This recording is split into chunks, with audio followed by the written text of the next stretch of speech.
حضرت عمر ابن خطاب بیان کرتے ہیں، ہم ایک روز نبی کریم صلی اللہ علیہ وسلم کی خدمت میں حاضر تھے کہ اس اثنا میں ایک آدمی ہمارے پاس آیا جس کے کپڑے بہت ہی سفید اور بال انتہائی سیاہ تھے۔ اس پر سفر کے آثار نظر آتے تھے، نہ ہم میں سے کوئی اسے جانتا تھا، حتیٰ کہ وہ دو زانو ہو کر نبی کریم صلی اللہ علیہ وسلم کے سامنے بیٹھ گیا اور اس نے اپنے دونوں ہاتھ اپنی رانوں پر رکھ لیے اور کہا، محمد صلی اللہ علیہ وسلم، آپ مجھے اسلام کے متعلق بتائیں۔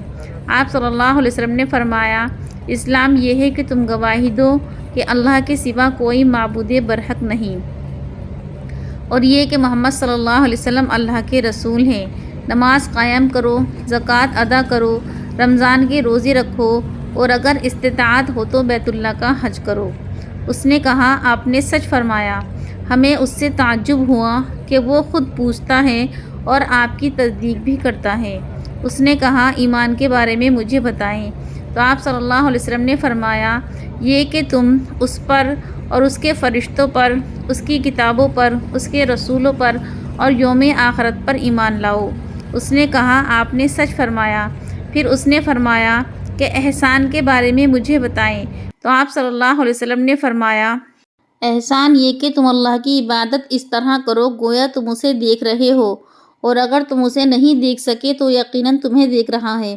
اس نے کہا، قیامت کے بارے میں مجھے بتائیے۔ تو آپ صلی اللہ علیہ وسلم نے فرمایا، مسئول اس کے متعلق سائل سے زیادہ نہیں جانتا۔ اس نے کہا، اس کی نشانیوں کے بارے میں مجھے بتا دیں۔ تو آپ صلی اللہ علیہ وسلم نے فرمایا، یہ کہ لونڈی اپنی ملکہ کو جنم دے گی، اور یہ کہ تم ننگے پاؤں، ننگے بدن، تنگ دست بکریوں کے چرواہوں کو بلند و بالا عمارتوں کی تعمیر اور ان پر فخر کرتے ہوئے دیکھو گے۔ عمر رضی اللہ عنہ نے فرمایا، پھر وہ شخص چلا گیا۔ میں کچھ دیر ٹھہرا تو پھر آپ صلی اللہ علیہ وسلم نے مجھ سے عرض کیا کہ اے عمر، تم اس شخص کے بارے میں جانتے ہو وہ کون تھا؟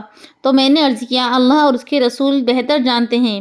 تو آپ صلی اللہ علیہ وسلم نے فرمایا کہ وہ جبرائیل علیہ السلام تھے، وہ تمہیں تمہارا دین سکھانے کے لیے تشریف لائے تھے۔ اس کو روایت کیا ہے مسلم نے۔